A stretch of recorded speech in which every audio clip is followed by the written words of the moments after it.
Hey there, welcome to Bandit's Keep. I'm Daniel, and in this video we're going to continue our kind of exploration through building adventures using the Moldvay Basic set, kind of the process of it, the different types of adventures that they suggest that you can build. We built one already, and I'll put a link to that. I guess I'll try to do a card, and there'll definitely be a link in the description. And also I'm going to kind of breeze through some of the early steps of this that we spent more time on in that video. That way every one of these videos is not super long. So if some of the stuff I'm going a little bit too fast, like in this very beginning part, that's because we already covered it, and check out that other video for a little more detail. But I'll still go over it. That way you get the full gist of it here.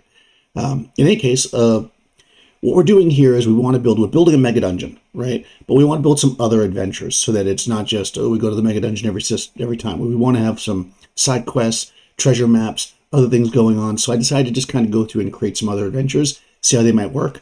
This one doesn't quite tie into the Mega Dungeon much, but it could be. It could. I mean, who knows, right? So let me just show you here. I got the, again, this is Moldvay Basic. There we go. And this is the section on Dungeon Master information on creating an adventure. And they give you, there's an area here that says choose a scenario. Can I make that bigger? Oh, yeah, I can, right? And it's really big. So you got 10 of them here, right? And I just rolled randomly, a d10. Last time we got exploring the unknown, and this time I got recovering ruins. So if we go down to number 3, it says, I'll read it because it's very little small. The party is usually scouting an old village before permanent settlers move in. The ruins have often been overrun by a specific kind of monster, which must be killed or driven away. The ruins can be part of or underneath a thriving town. So again, tying into the Mega Dungeon a little bit, since we were talking about before, it's on kind of like a borderlands, it's kind of undiscovered area or area that's been lost a long time ago, and this Mega Dungeon is here. So it's not like right next to a big city. I thought the party could be part of, maybe they're hired out, or more likely, they bought a claim essentially to go in and clear an area, and if they clear it, then they get a certain, amount of money, or maybe they get land or whatever. However you want to fit it into the adventure. It could very simply be they're hired to do it. It could also be they find a treasure map. But what I wrote was that, I almost forgot. You also roll down here on deciding a setting. And at first I was like, well, I mean, clearly that's going to be a town. But I'm like, let me roll. And because that's kind of part of this, right? And I got caves or cavern. So my first thought was, well, hold on.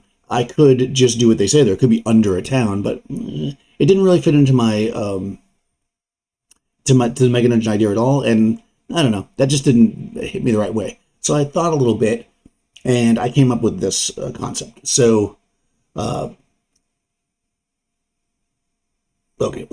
there was an ancient war that kind of closed off this area. So a long time ago, basically the humans and elves and dwarves are the main character races that you're going to have in your world. Were kind of overrun and pushed back by the forces of chaos. So like your goblins and your orcs and your gnolls and all that stuff. And they were pushed back, and little by little, they're now starting to move forward again and reclaim these lands. So out on the Western Peninsula, there is they're trying to get to the other end of it so they can start trade with the ships. So they want to clear out and create some villages and stuff here. There's I named it Large Crop. There's a 3-day journey to the west. There's a village called Large Crop. Oh, I can probably show you this. 3 days journey to the west lies the village of Large Crop, currently occupied by a hobgoblin band, because remember it said it usually has a single type of monster, who have set up their forces in the few remaining structures. So this is basically a ruined village. It's going to be a ruin. On the north side of town, a large crater, half covered with weeds and grossly stunted trees, holds the entrance to a cave system. Rumor persists that a wizard's cursed scepter lies within, and the potential pilgrims fear that the magic makes the village uninhabitable by lawful folk. So there's kind of two parts to this, right? There's the kind of driving these hobgoblins off, because they're not going to just want to leave, right? And then, so you're either going to have to battle them or scare them off, or however you want to do it. And then the second part is to go into this cave system and make sure that there's not actually, some evil wizard scepter down there, or maybe there is, right? And that's what we're going to work with. So, I've talked about this before. I went over and I looked online for maps, and I didn't see one I really loved. So I just decided to draw the map, and we'll show you my really basic map as we go. But a few things kind of happen when you start doing these, and we're going to fill the map in. That's basically mostly what we're going to do here. So we have our basic plot, right? Also, I went through the monsters and I looked up potentially what we would have. And what I found was, let's go to Hobgoblin for a second. All right, so if we go to our monsters, for some reason the bookmarks in the B book, from drive-through, doesn't have each individual monster listed, but if you go to the expert one, it does. So it's weird. So you have to always roll through it. Here's Hobgoblin. All right. So Hobgoblins, I mean, this is going to be a second level adventure, I think. And Hobgoblins, are only 1+1 hit dice, so they're not super, super powerful. However, this is going to be a lair, so there's going to be 24 of them here. I gave us maximum number, 24. And if we read here, so I'll read the whole thing because it's not very long. Hobgoblins are bigger and meaner relatives of goblins. They live underground, but often hunt above ground and have no penalties for fighting in full daylight. Hobgoblin King and 1 to 4 bodyguards live in the Hobgoblin lair. And of course, the King is pretty tough. He's 5 hit dice, and he gets +2 damage bonus. Also, his bodyguards fight is 4 hit die, but basically have only 3 to 18 hit points. That's a little bit less than a 4 hit die monster would normally have. And of course, the King gives them more motivation and stuff. Now, it does say they usually live underground, but I figured this place is ruined. There could be canopies. Maybe they set stuff up. I don't know. I just felt like it'd be fine. One thing they don't say here, which is kind of become a common in the I guess I would say it, of D&D, is that hobgoblins are more organized and warlike, like more like soldiers. So I'm going to play them like that because I think that works well, since it doesn't say one way or the other here. Their treasure type is D, which is not great, but we actually rolled pretty good on the treasure. Yeah, let's go from here. So let me bump this guy back down. So we know there's going to be 24. There could be 4 to 24 in the lair at any one time, but I want to just do the maximum amount, right? So we're going to have 24, we're going to have the King, and then I actually rolled for the bodyguards. There's 2 of them. So let me just quickly show you my map so we can see what we're working with here.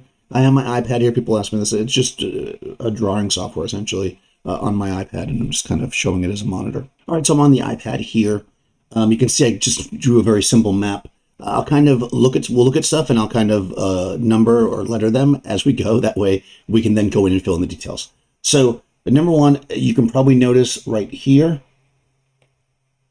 we've effectively got a river. So I thought this could be kind of a stream that comes through, and then they built a dam, which is also the bridge to get across. Not the hobgoblins, but probably whoever occupied this before. Because this is very ancient, like millennia old. So maybe this is like before they had the sophistication or whatever to do, like a proper well. So that's kind of what I was imagining there. River going through the center. There's going to be a dam. So we'll call that A for the dam, just as one spot. The other thing that we've got is this large structure here. That's going to be the Hobgoblin King's home. We'll call that B. We can clearly see over here the entrance to the cave, right? We'll call that C. And then we've got a couple of other things I drew over here. Here and here. These are essentially guard towers that the hobgoblins have built. Because again, I want to make them a little more military-ish. So those are both going to be D. Because they'll be the same. And then finally, well, not finally, we've got E here, which is going to be a fire pit. Okay. This is F, which is going to be basically the barracks where they are during the time that they're sleeping. And then the rest are basically, maybe we'll put a G over here for stores or whatever, like food stores. Okay. So now we've got essentially the map laid out. And what I decided was, based on my little story here, is it took me a little bit. I was thinking, I did this part, then I was like, now let me draw the cave system underneath. And because I was drawing this more as a one-shot, and this could be a little kind of interesting, I like a little intrigue and sword and sorcery in my games, and I had rolled up the treasure here. So let me show you the treasure again.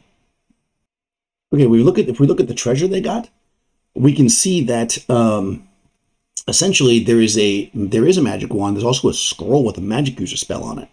That made me think, maybe there's something going on here with the magic user. Maybe this is a thing. And then I thought, you know what?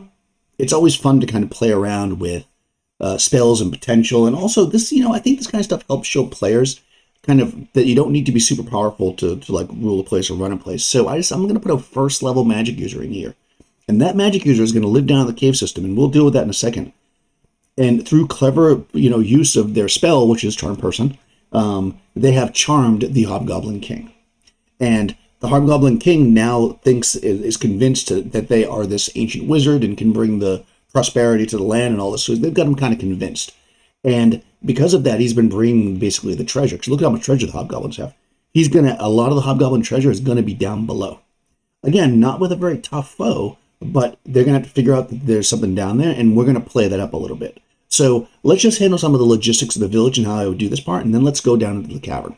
This one is really going to be a pretty simple adventure, I think. Essentially, players are either going to come in here and just attack the hobgoblins and have a battle, which could be really fun, especially if they're strategic with it, or they might come in and negotiate. They could do all kinds of things. So it's open-ended, so let's see what we got. So we got the village, and all right, we'll just go in order. So A is going to be the dam, stream. B is going to be home of the hobgoblin king. C is cave entrance.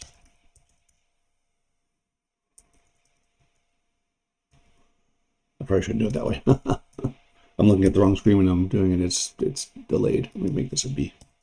Capital B. That's our cave entrance. D are watchtowers.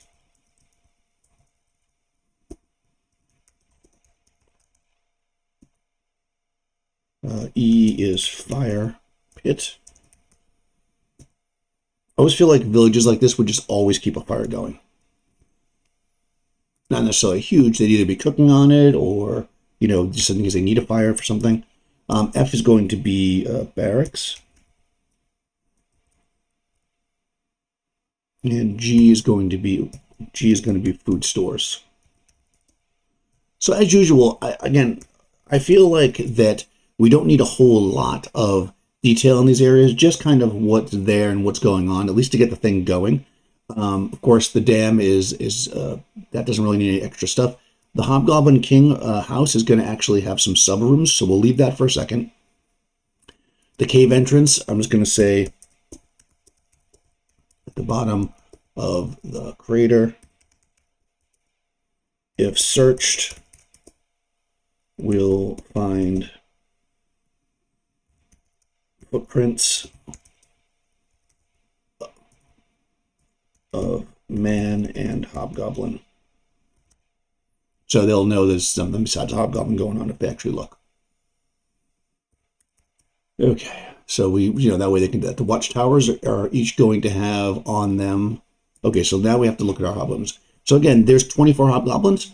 We figure we break them into 2 shifts, right, of 12 each. So that leaves 12 hobgoblins to kind of position around the space. I figure that there'll be some working, doing general work. Let's say half of those are kind of tending to the fire, just doing foot patrol, stuff like that. And the other half will be like fully on patrol. So we'll have 6 of them that are fully on patrol. So we'll say 2 in each guard tower. And then 4 more that are patrolling as other groups of 2. So we'll go, let's say 2, we'll see how tall they are. Let's say they're 20 feet tall, camouflaged. These hobgoblins, because they can use weapons. So these hobgoblins are armed with longbows.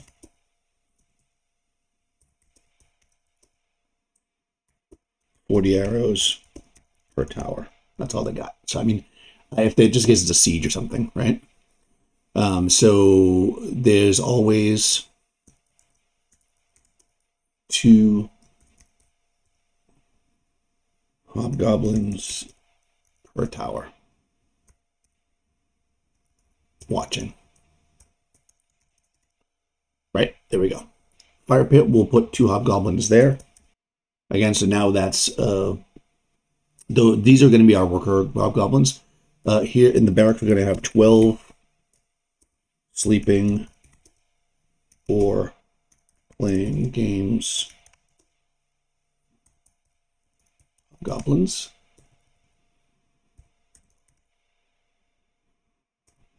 Okay. We'll say in the food stores area, there's usually, we'll say there's 2 here.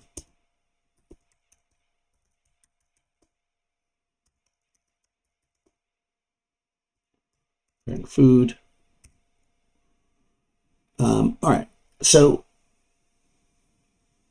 they don't care about the crater. They're not going anywhere near that. So at this point, we've essentially got in play. There should be 12 active hobgoblins. We've got 4 in the towers, and then we've got 2 basically cooking food, right? So what we want to do is get I said that's 6 of them, right? So let's put the other 6 on patrol. So we'll make a little note to ourselves. I'll put it right at the very top. 6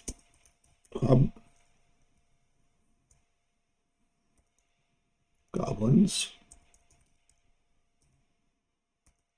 patrol the village area at any time in groups of 2. Okay. Each group has a warning horn. Okay. That way they can blow a horn if they should see anybody. Unless otherwise noted, all hobgoblins are armed with spears. Right? Keep it simple. I like spears. I think they're a good weapon. Okay, so now we're counting for all of our hobgoblins. There's 6 that are running around on patrol. There's 12 that are sleeping.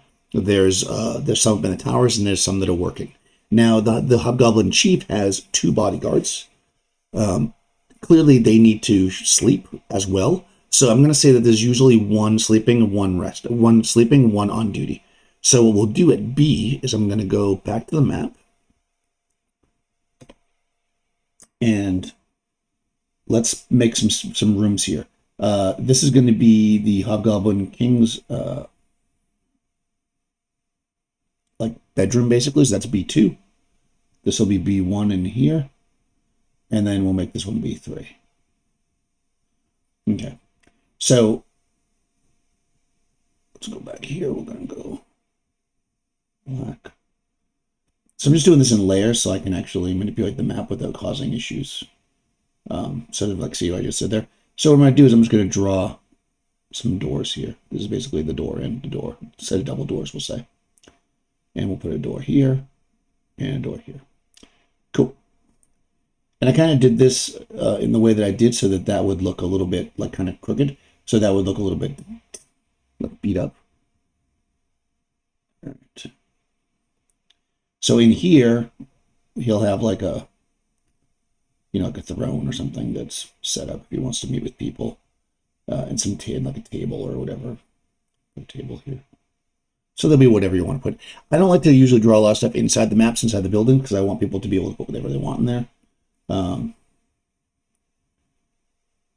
I found, and let me know in the comments if you think this is accurate, because I've heard both sides of it. I found having that stuff in the room makes the players go, oh, there's a table here, which is great. But then they'll never think, oh, is there something else there? Because they think if you drew the table, you would have drawn everything in the room. So let's go back to this. All right, so B. Oh, that's what I meant to do. See that? I didn't do the thing I was supposed to do. Let's go back to the red. Layer 3. B4, I guess we're going to call it. That's outside. Okay. So essentially, the Hobgoblin King likes to be by himself most of the time. So he's not going to have anybody directly in the room with him all the time. All right, let me find my mouse. There it is. Okay.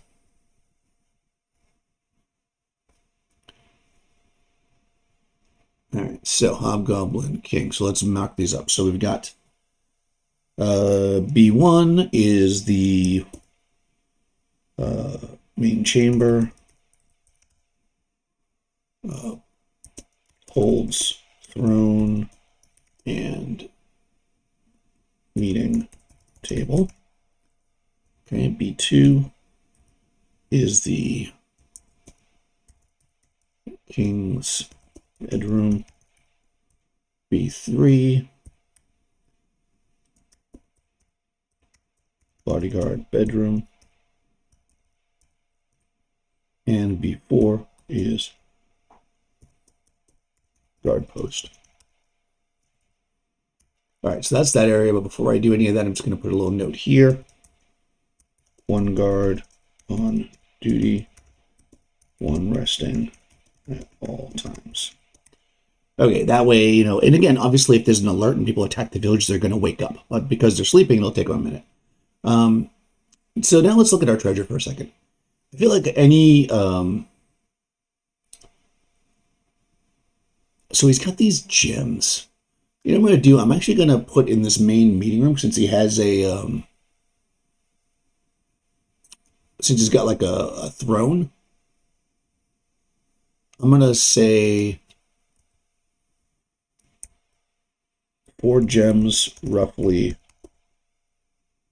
decorate. In other words, like he like just jam the gems in there because they're not really, you know, artsy or whatever. So those 4 gems are going to be there. They're 500, 100, 100, 10, and 10 gold pieces. Okay. In the bedroom itself, because we're going to say this magic user has been like looting the king. But he didn't take it all yet because, you know, it's a process. So we'll say he's going to still have half his treasure. 3,500. Actually, I want the other hobgoblins to have some treasure. So I'm going to give him 30, yeah, I'll say 3,200.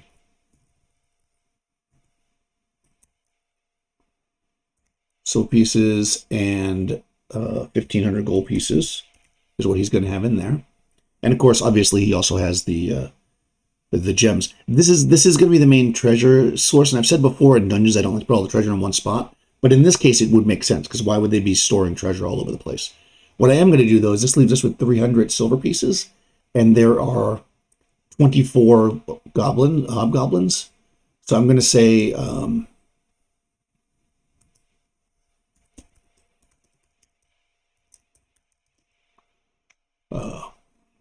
I know it's kind of silly they all have the exact same amount of money, but if you want to mix it up, that's totally fine. Just for simplicity's sake, I like the idea of just kind of making it the same. It's rare that, unless it matters, right? I mean, because sometimes it does matter, like, oh, this one has way more treasure, and then the players can figure something out from that. But unless it really matters that they have different amounts, I don't think the players actually care. So there's 24 of them. So there, it's 12.5 will be the amount of. So I'm just going to say each hobgoblin has. We'll give them a little extra, 13 silver pieces. So, you know, I'll even do this. I'll say roughly, so you can. This way, we've got. Oh, I wasn't showing you that. I was showing you the map. But that's okay. Let me just go back and show it to you now. Okay, so we've got this here. We've got the Hobgoblins Patrol, right? The area. In groups of 2. Each has a horn they can blow. I guess the guys in the tower should also have horns, right? That's D. Where's D? Watchtowers. Each tower has a warning horn. Okay, so these, you know, you got the watchtower, the 2 watchtowers, you've got the Hobgoblin King's space, and you've got basically hobgoblins. So if the party comes in, they just kind of watch the area, they might be able to see the rhythm of how these things change, and they can make a plan, and they can assault it, or they can go in there and make a deal. They can do whatever they want. They can completely avoid the village and go directly down into the tunnel if they want, which might also be a good idea. So let's take a look at that. I'm going to come over here to my notes, as it would be, and I'm going to cave system. I know, right? It's a railroad. It's a straight shot. So this is very simple what I want to do here. It's essentially a trap. So now if we were to look, oh, that's why I didn't switch right away, but I'll tell you, when I was looking at the different monsters I wanted to put here, I thought, you know, again, always undead and stuff is useful. I thought, you know, maybe skeletons, and I did talk about this in the last adventure, that at 2nd level, skeletons aren't particularly dangerous. So how do we make them dangerous? Mobs of them. right? So this is what I'm thinking. This magic user is clever. And he's come down here, and what he found essentially was the base of the old magic user's tower.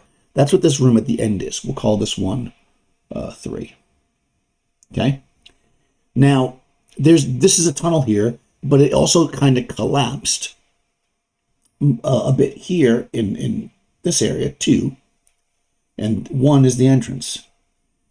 So what we're going to do here is I'm actually going to, all along the walls here, are going to be essentially crypts, right? Little niches where there are skeletal warriors. So this was basically a tomb, right? The wizard is behind this big, heavy iron door or wooden door, whatever, that is light tight.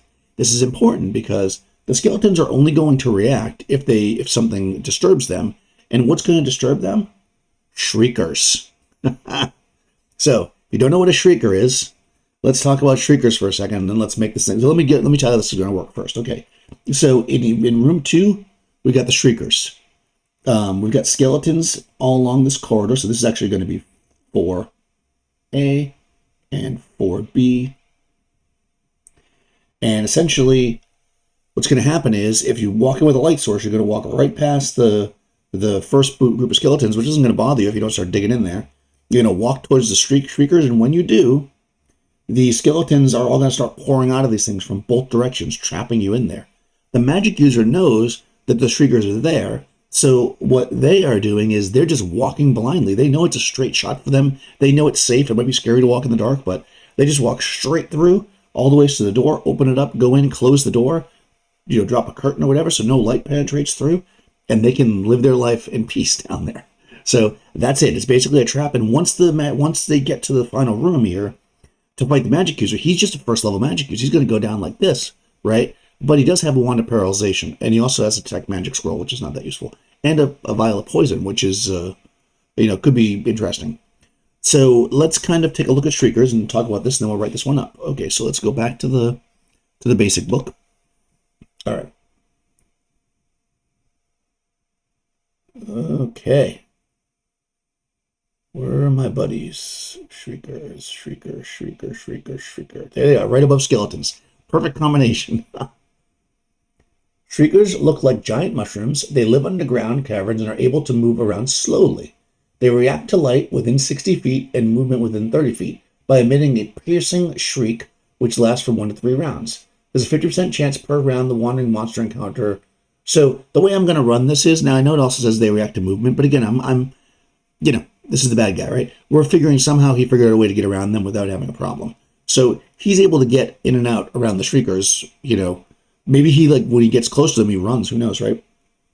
Now, it does say it reacts to light within 60 feet, which means I probably want to change the scale of this slightly, because I'm looking at my map here. And if I do it like this, they're not going to get really trapped too bad, right? Because that's not a 1, 2, 3, 4, 5, 6. So what I'm going to do is I'm actually going to take this map and I'm going to add a little bit of a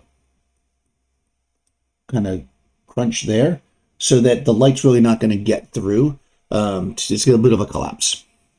That way it kind of justifies a little bit, just in case you have a rules lawyer that's going to be like, oh, what happened? So, but basically what's going to happen is we've got skeletons. This is going to be a layer of skeletons, so 30 skeletons are going to be in these niches. Each one is going to be, there's going to be 15 on either side. So let's see how we're going to work this to make it. Now remember, second level, they're going to have a cleric, so it's not like this is going to be absolute death trap, but it's definitely going to be a pinch fight if they, to get in and out.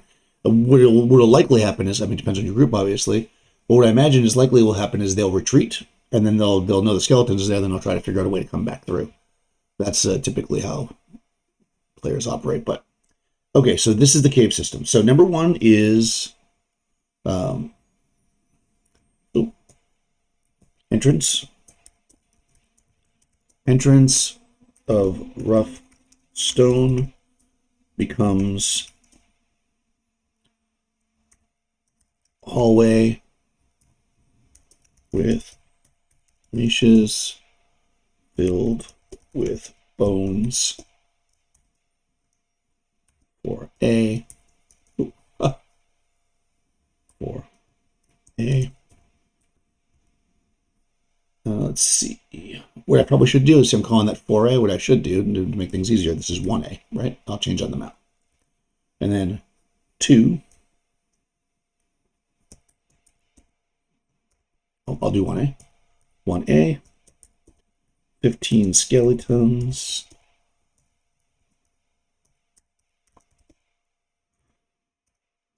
Activated by Shriekers. Actually, there's only a 50% chance, so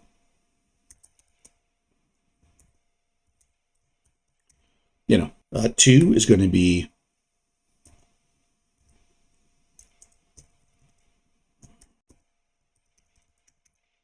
collapsed cave filled with Shriekers will start shrieking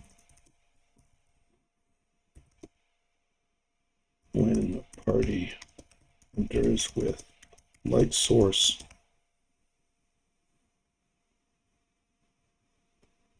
Yeah. I'm not going to even do it with sound because I want to give them that option. If a thief or, well, a thief wouldn't be able to, or if an elf walks down there with their infravision or whatever, they can get by it.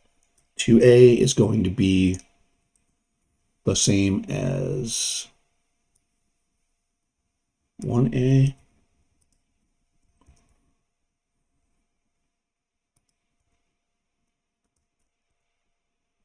And then 3 is going to be heavy wooden door, comma, curtain to block light, period. Ancient library with table and makeshift bed, comma. He doesn't have the facility to hold all this gold, right? So he literally has piles of gold and silver. Wizard.